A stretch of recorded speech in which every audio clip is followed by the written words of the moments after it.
사실은 이렇게 우리가 매 주일 웃으면서 서로 인사하고 또 나의 삶을 되돌아보면서 우리는 문득 그런 생각을 해요. 나는 왜 이렇게 믿음이 잘 성장하지 않을까?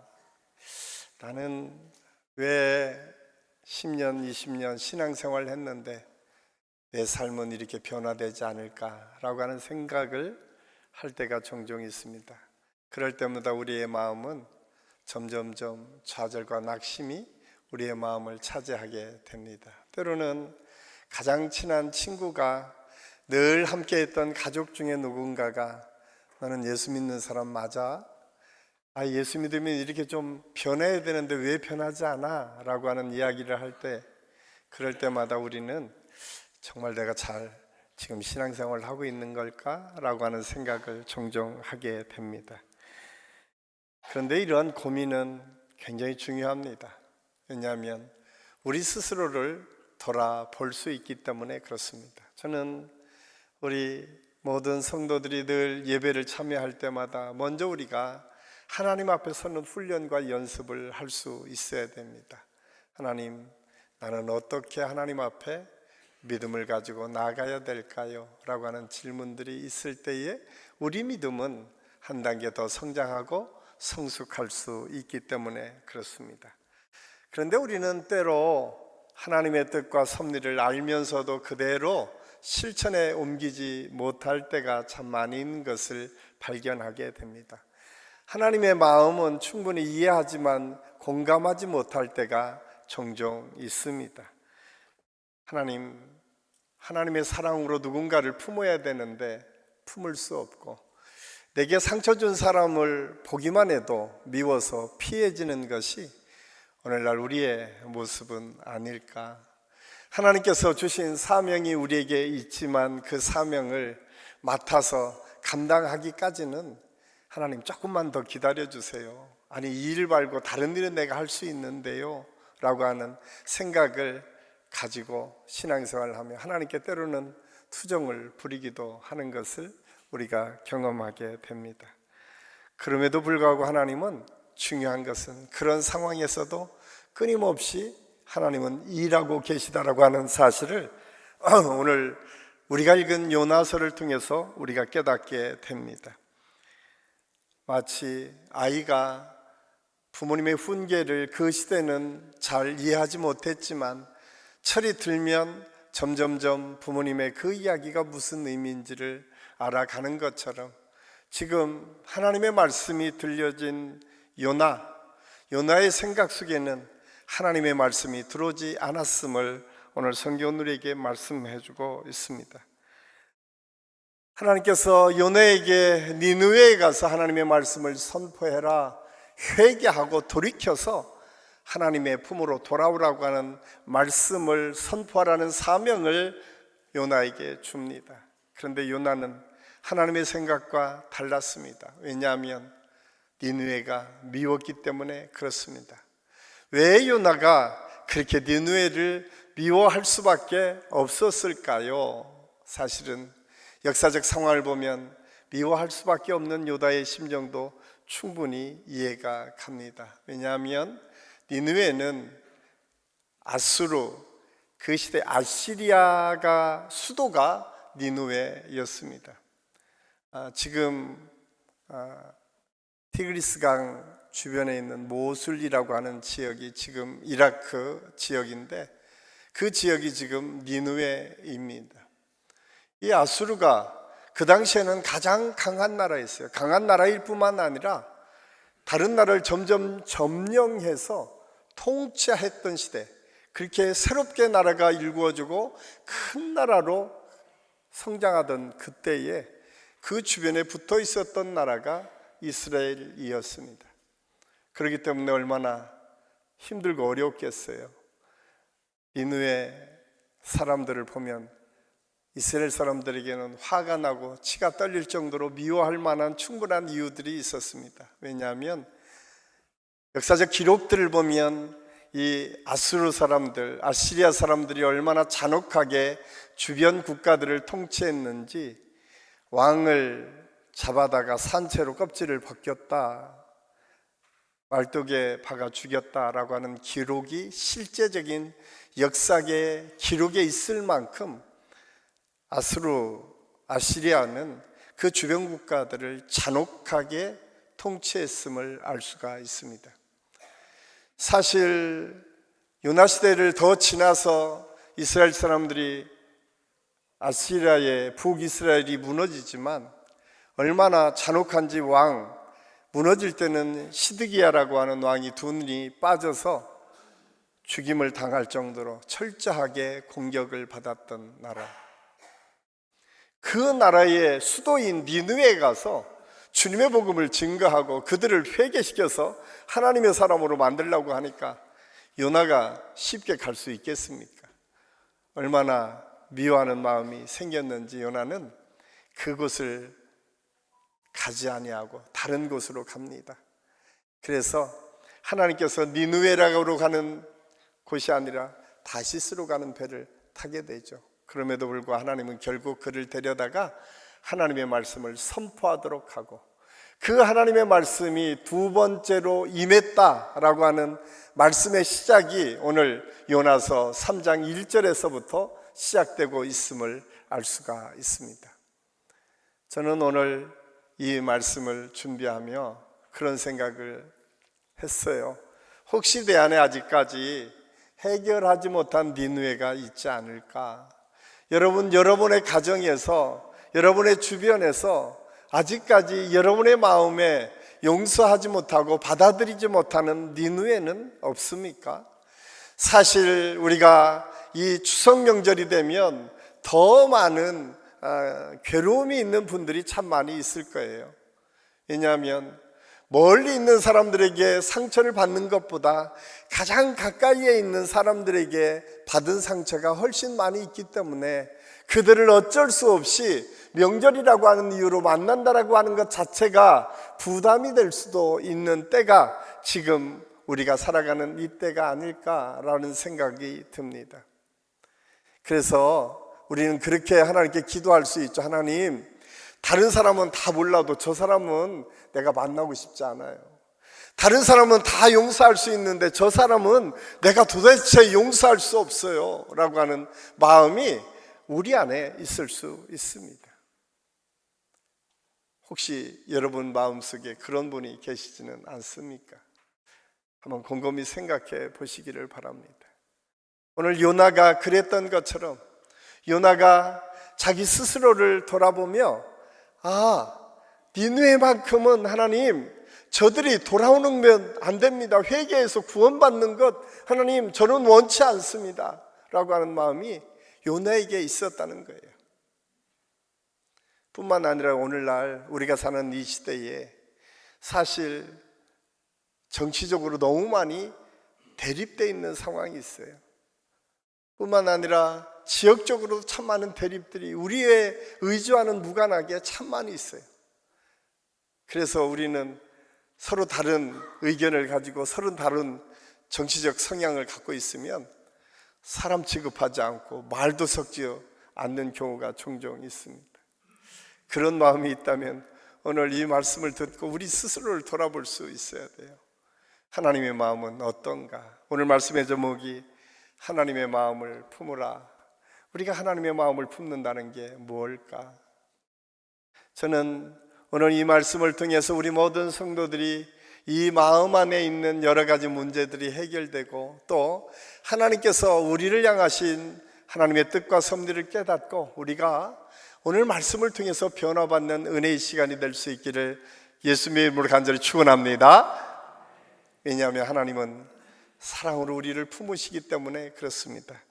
오늘 우리가 가장 먼저 하나님의 마음을 생각할 때 생각해야 될 것은 하나님은 실패한 자에게도 두 번째 기회를 주셨다라고 하는 말씀이 오늘 1절, 2절에 기록되어 있습니다. 우리 1절, 2절 우리 같이 한번 읽겠습니다. 여호와의 말씀이 두 번째로 요나에게 임하니라 이르시되 일어나 저 큰 성읍 니느웨로 가서 내가 내게 명한 바를 그들에게 선포하라 하신지라. 하나님께서 처음 요나에게 하나님의 말씀을 선포하고 맡기도록 맡기셨지만 그는 듣지 않았습니다. 그런데 다시 하나님께서 요나를 데려다가 오늘 두 번째 말씀을 주셨다라고 하는 것이 오늘 1절의 말씀입니다. 그러면서 하나님께서 너 일어나서 그 니느웨에 가서 그 성에 회개하라. 주님이 너희들을 사랑하고 돌이키기를 원하신다라고 하는 이 말씀을 선포하라고 말씀하고 있습니다. 여기 가장 먼저 나오는 단어 중에 하나가 두 번째입니다. 저는 이 말씀을 묵상하면서 참 하나님은 참 사랑의 하나님인 것을 우리가 알 수 있습니다. 하나님은 한 번 맡긴 것이 잘 이루어지지 않았다고 포기하지 않으시는 하나님이심을 오늘 성경을 통해서 우리가 깨닫게 됩니다. 그래서 이 두 번째라고 말은 우리 믿음의 사람들에게는 아주 특별한 은혜의 언어가 됨을 우리가 알아야 돼요. 여러분, 만약에 하나님께서 우리 한 사람 한 사람을 그냥 우리가 행한 행동대로 용서하지 않고 기회를 주시지 않았다면 여기에 앉아 있을 수 있는 사람이 몇 사람이나 되겠습니까? 아마 한 분도 없을 것입니다. 두 번째, 아니 세 번째, 네 번째, 하나님은 늘 우리가 실패하고 좌절하고 낙심하지만 여전히 하나님은 포기하지 않으시고 우리를 사랑하시고 우리에게 기회를 주신다는 사실을 우리는 잊어서는 안 됩니다.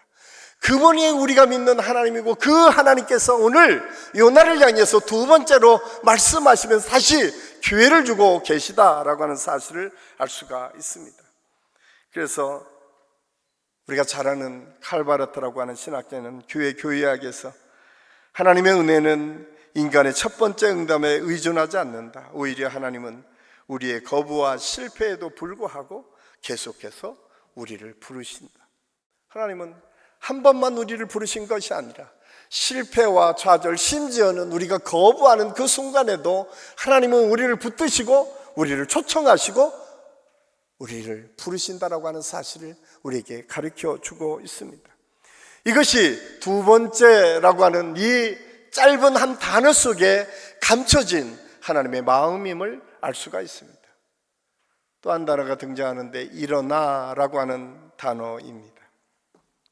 몸을 일으켜서 움직이는 것을 일어난다라고 하는 표현을 하죠. 그런데 히브리어 원어의 의미는 다시 시작한다, 방향을 바꿔서 전적으로 다시 나아간다라고 하는 새로운이라고 하는 의미가 그 속에 감춰져 있습니다.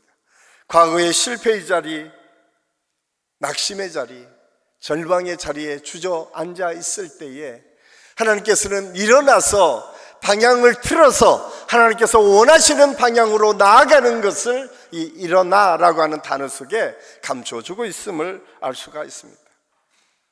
저는 오늘 이 말씀을 준비하면서 이게 다른 사람에게 이야기하는 게 아니라 저에게 물어봤어요. 하나님께서 주신 사명을 감당한다고 하면서 나는 하나님의 뜻대로 순종할 때가 얼마나 많이 있었습니까? 여전히 우리 안에 상처가 있어서 아직 용서하지 못하고 용납하지 못하고 품지 못하는 일들이 얼마나 많이 있습니까?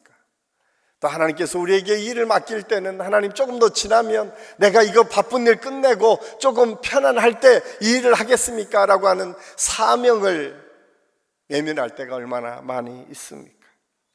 그런데 하나님께서는 그 실패와 좌절 그리고 거부하는 그 상황에서도 하나님은 다시 우리에게 맡기신다는 거예요. 하나님은 다시 우리에게 하나님의 은혜의 때를 주신다는 사실을 성경은 우리에게 가르쳐 주고 있습니다. 우리가 잘 아는 실존주의 철학자 키엘케고르는 이런 유명한 말을 했습니다. 인간에게 진정한 자유는 완벽할 때가 아니라 다시 시작할 수 있을 때 주어진다. 많은 사람들은 자유를 그냥 내 생각대로 내 마음대로 뭔가를 생각하고 있는데 그렇지 않다는 거예요. 완벽하게 뭔가 계획되고 뭔가 할 수 있을 만큼 이루어질 때 자유롭게 내가 그걸 선택하는 것이 아니라 다시 시작할 때, 다시 내가 뭔가를 시작할 수 있을 그때가 곧 자유를 누릴 수 있는 기쁨의 찬스다라고 키엘케고르는 얘기했다는 거예요. 오늘 우리 믿음의 사람들이 다시 한번 우리 스스로를 돌아보며 생각해야 될 말입니다. 여러분, 제가 이 책은 꼭 한번 소개하고 싶었는데 미국 개혁주의 신학자이고 플러 신학 총장이었던 리처드 마우 박사가 쓴 책 중에 무례한 기독교라고 하는 책이 있습니다. 저는 여러분이 시간이 되면 꼭 이 책은 한번 읽어보셨으면 좋겠어요. 이 책에서 마우 박사는 이렇게 얘기해요. 하나님의 은혜의 특징은 우리의 첫 번째 반응이 틀려도 계속해서 관계를 이어가신다. 이것이 언약의 신실하심이다. 마우 박사는 그렇게 얘기해요.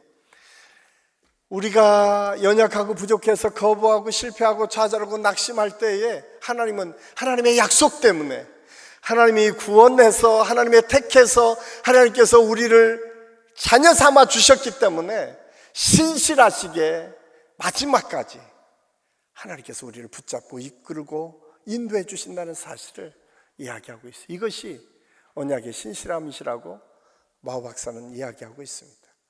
이 책 속에는 우리 그리스도인들이 절대적인 신앙을 갖고 있는 믿음 때문에 얼마나 다른 사람들을 무시하고 잘못된 관행을 일으키는지에 대해서 경고해 주는 메시지들이 담겨져 있습니다. 그런데 우리가 그 속에서 놓치지 말아야 될 것이 있습니다. 그것은 하나님은 여전히 우리에게 기회를 주신다는 거예요. 두 번째, 세 번째, 네 번째 기회를 주신다는 것이에요. 저는 오늘 저와 여러분을 불러주셔서 다시 기회를 주시고 하나님의 뜻 가운데 살아가도록 우리를 도우시는 그 하나님의 초청 앞에 우리가 믿음으로 아멘으로 화답하는 은혜의 시간이 될 수 있기를 예수님의 이름으로 간절히 축원합니다. 두 번째로 하나님은 원수까지도 구원하시기를 원하십니다. 오늘 3절 4절은 이렇게 말합니다. 요나가 여호와의 말씀대로 일어나서 니느웨로 가니라. 니느웨는 사흘 동안 걸을 만큼 하나님 앞에 큰 성읍이더라. 요나가 그 성에 들어가서 하루 동안 다니며 외쳐 이르되 40일이 지나면 니느웨가 무너지리라 하였더니. 참 놀랍지 않습니까? 이제 요나는 어쩔 수 없이 자기가 하고 싶지 않지만 하나님께서 그에게 명령하시니까 순종함으로 나아갑니다. 그런데 놀랍게도 온전히 순종하지 않습니다. 온전히 순종하지 않는 장면을 오늘 3절 4절이 아주 분명하게 말씀하고 있어요. 가장 먼저 이 니느웨의 큰 성에 가서 하나님의 말씀을 증거하라니까 하루 동안만 했다는 거예요. 3, 4일은 해도 다 주님의 복음을 증거하지 못할 텐데 겨우 하루 했다는 거예요. 역사적 자료들을 보면 성 길이만 한 12km, 전체는 한 60km 정도 된다는 거예요. 성경에 나와 있는 기록만 하더라도 그 속에 살아가는 사람이 12만 명이라고 하니까 얼마나 많은 사람이 살았어요. 지금으로부터 한 2700년 전 그 큰 성읍에 주님의 복음을 증거하라고 하니까 어쩔 수 없이 가서 하루 그냥 큰 소리도 아니고 지나가는 소리로 하나님이 그러는데 회개하고 돌이키면 니네 살려준대. 그 한마디가 하고 그냥 지나가는 거죠. 그런데 놀랍게도 그 말을 들었던 사람들이 변화하기 시작하지 않습니까? 또 하나 40일이 지나면 니느웨가 무너지리라 라고 하는 이 하나님의 말씀이 선포되고 있습니다. 그런데 이 무너지리라 라고 하는 이 말 속에 아주 특별한 의미가 감춰져 있어요.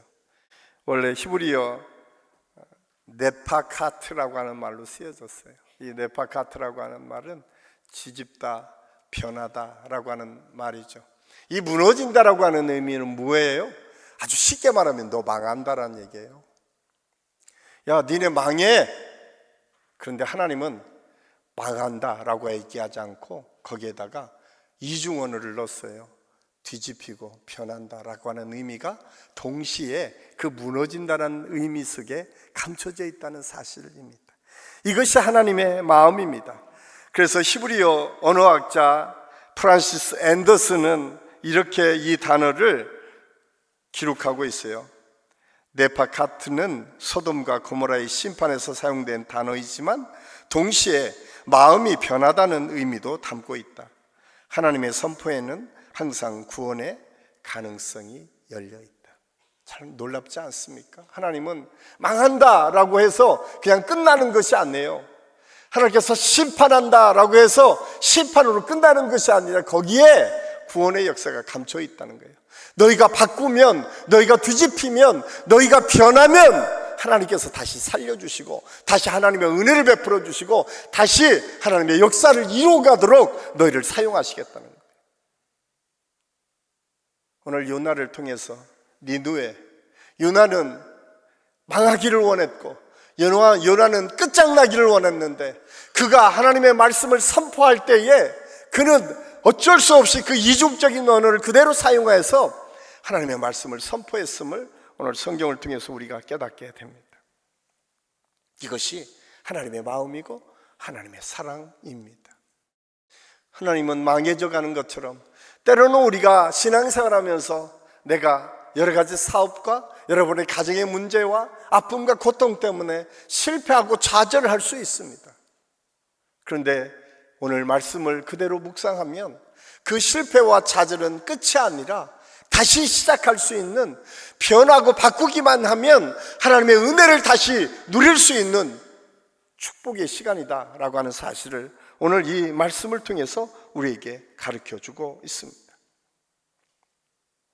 오늘 요나는 그럼에도 불구하고 여전히 그 마음 한편에 그들을 용서할 수 없는 마음이 여전히 있었어요.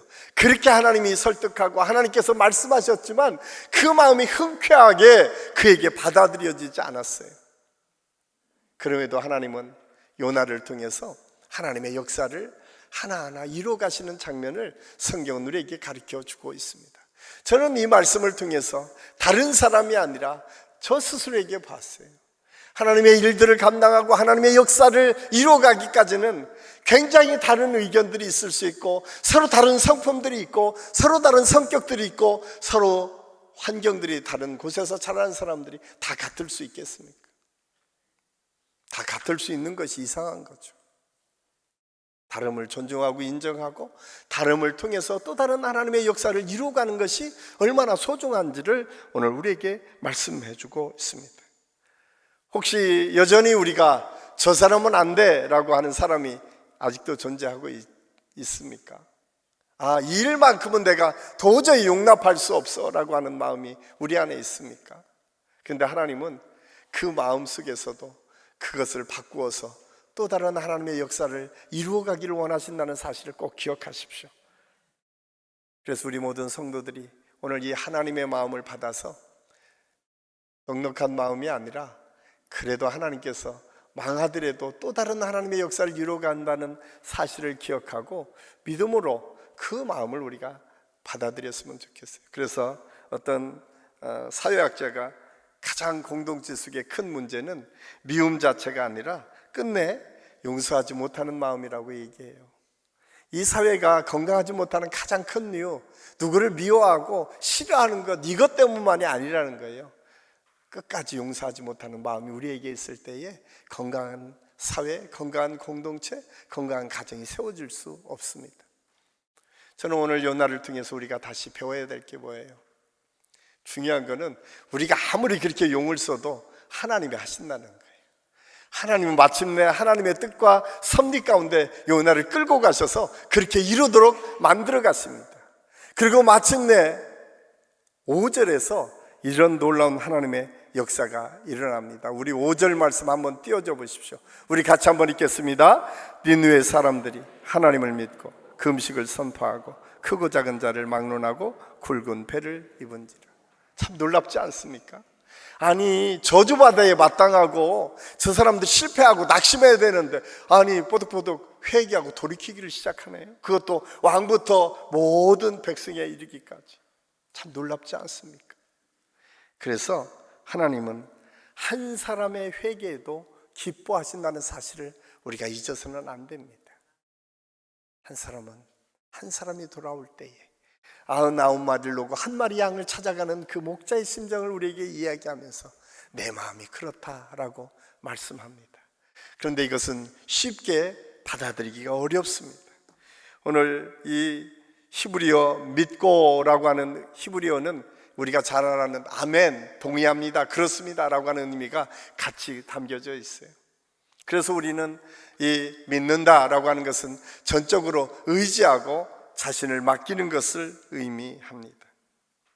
그런데 오늘 이 말씀 속에는 거기만 그런 것만 있는 것이 아니라 방향을 틀어서 하나님께서 원하시는 방향으로 나아가는 것까지를 포함하고 있음을 알 수가 있습니다. 놀랍게도 니느웨 백성들은 굵은 베옷을 입고 철저하게 자기를 돌아보고 회개합니다. 심지어는 왕에서부터 가축에 이르기까지 회개하고 돌이키기를 시작했음을 성경은 우리에게 말씀해 주고 있습니다. 우리가 가끔 이렇게 사람들이 돌이키고 변화되는 것들에 대해서 우리가 만족하지 못하는 가장 큰 이유가 뭘까? 두 가지 때문에 그래요. 하나는 과거의 기억을 우리가 잘 해결하지 못해요. 놓지 못해요. 그래서 우리가 가끔 그러잖아요. 어떤 분이 정말 믿음이 좋아져서 성숙해져서 열심히 하려고 하면 가장 먼저 반응하는 게 뭐예요? 언제까지 하나 보자, 이런 생각 갖고 보지 않습니까? 사실은 그렇지 않은데 축하하고 격려하고 잘할 수 있도록 특히 어머니들이 조심해야죠. 애들이 이제 막 맘 먹고 공부하려고 딱 시작하면 아이고 네가 언제까지 하려고 그래. 그러면 하려고 하다가도 하고 싶지 않죠. 그런데 우리도 모르는 사이에 과거의 기억을 가지고 그 사람을 규정하고 앞으로 못 나가게 할 때가 참 많이 있습니다. 오늘 요나를 통해서 우리가 배워야 될 것은 하나님은 그것을 바꾸기를 원하세요. 또 하나는 내가 바뀌면 되는데 다른 사람만이 바뀌기를 원한다는 것이에요. 제가 몇 번 설교 중에도 말씀을 드렸던 가장 쉽게 바꿀 수 있는 방법이 뭐죠? 내가 바뀌는 거예요. 그런데 매일 남편 바뀌었으면 좋겠고, 아내 바뀌었으면 좋겠고, 우리 부모님 바뀌었으면 좋겠고, 저 사람이 바뀌었으면 좋겠고, 아무리 여러분이 용을 쓴다고 해도 안 바뀌어요. 바뀌겠냐고요. 그런데 놀라운 건요, 내가 바꿔서 사람을 보기 시작하잖아요. 다 바꿔봐요. 그 사람이 변했는데 내가 바뀌지 않으면 변해진 게 보이지 않는다니까요. 많은 사람들이 끊임없이 변화하는 것에 좌절하고 낙심하는 가장 큰 이유는 무엇입니까? 규정되고 고정되어 있는 우리의 사고의 틀이 깨어지지 않는 것 때문에 그런 거예요. 한번 여러분의 자녀들을 잘 살펴보세요. 어쩌면 여러분보다 훨씬 더 바꾸기를 원하는데 우리는 고정화된 내 생각 속에 사로잡혀서 그걸 가지고 판단하고 10번 잘했다가도 한 번 실수하면 그게 용납되지 않을 때가 얼마나 많이 있습니까? 오늘 성경은 10번 잘못해도 한 번 변하면 그것이 하나님의 기쁨이고 은혜고 축복이라고 오늘 성경을 통해서 우리에게 가르쳐주고 있습니다. 저는 우리 안식교 모든 성도들이 가정에서나 직장에서나 여러분 모든 사람의 관계에서 이런 믿음의 역사가 있을 수 있기를 예수님의 이름으로 간절히 축원합니다. 꼭 기억하십시오. 니느웨는 이렇게 결정이 다 나서 회개하고 돌이키니까 하나님께서 우리 신약 성경에서도 대표적으로 나오는 게 어디예요? 니느웨가 회개하고 돌이킨 것처럼 너희도 회개하고 돌이키라고 하는 말씀이 있을 정도의 니느웨의 회개 역사는 역사적으로 아주 중요한 의미가 있습니다. 그런데도 그때도 인정하지 못하는 사람이 한 사람이 있어요. 누구냐? 요나예요. 요나 3장 이어서 4장까지 가면 요나가 화가 납니다. 왜 회개하지 않아야 될 저 니느웨는 회개해서 저렇게 난리야. 그러면서 하나님을 원망하기 시작합니다. 하나님께서 왜 우리를 이렇게 어렵게 하십니까? 그 어렵게 하는 게 뭔지 아세요? 그렇게 사흘길 다녀야 되는데 하루만 찔끔찔끔 가다가도 피곤하니까 박넝쿨 밑에 쉬고 있었어요. 근데 하나님께서 박넝쿨을 말라버리게 하니까 하나님께 원망하는 거예요. 아니, 내가 이렇게 지금 하나님 말씀대로 하려고 하는데 이 박넝쿨을 이렇게 말라버리는 게 말이 되냐고. 혹시 그러지 않습니까? 우리가 하나님의 일들을 감당할 때 우리가 그런 마음으로 하지는 않습니까? 큰 하나님의 은혜는 우리가 잊어버린 채 작은 어려움이 닥치면 하나님을 원망할 때가 우리 안에 있지는 않습니까? 그럴 때 하나님께서 유명한 말씀을 맡기죠. 요나서 4장 10절 11절 말씀 한번 띄워줘 보십시오. 우리 같이 한번 읽겠습니다. 여호와께서 이르시되 내가 수고도 아니하였고 재배도 아니하였고 하룻밤에 났다가 하룻밤에 말라버린 이 박넝쿨을 아꼈거든. 하물며 이 큰 성읍 니느웨에는 20만 명이요 가축도 많이 있나니 내가 어찌 아끼지 아니하겠느냐. 우리는 잠깐 있다가 없어지는 박넝쿨, 내게 조금만 도움 줬어, 그것도 고맙고 감사한데 하나님께 그렇게 말씀하세요.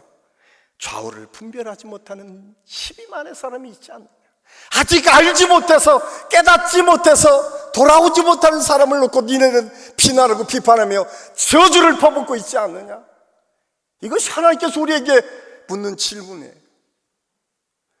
잠깐 있다가 사라지는 그 식물, 내게 조금 그늘을 줬다고 해서 그것도 없어지니까 화가 났는데, 한 생명이, 12만 명의 생명이 죽어가는 것을 보고 너희는 어떤 마음을 품고 있니?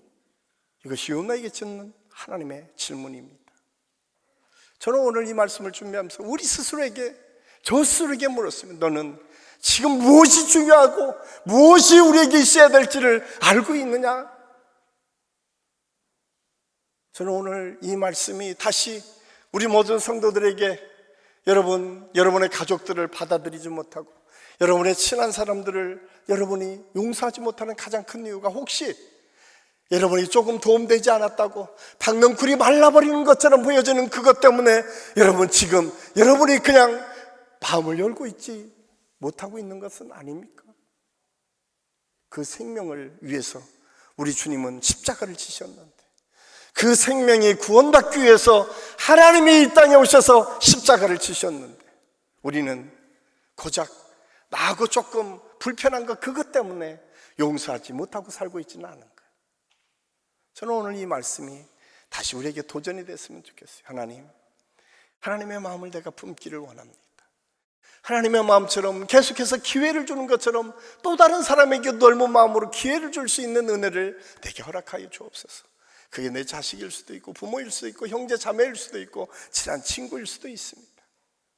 그리고 혹시 그래도 미움이 풀리지 않으면 원수까지 사랑하시는 하나님의 사랑을 닮아가도록 기도하십시오. 그리고 분명한 것은 하나님은 바꾸신다는 거예요. 오늘 니느웨, 내 생각으로는 도저히 변할 것 같지 않았는데 하나님은 바꾸시잖아요. 그리고 그들을 구원해 주십니다. 이것이 오늘 하나님께서 저와 여러분에게 주시는 하나님의 말씀입니다.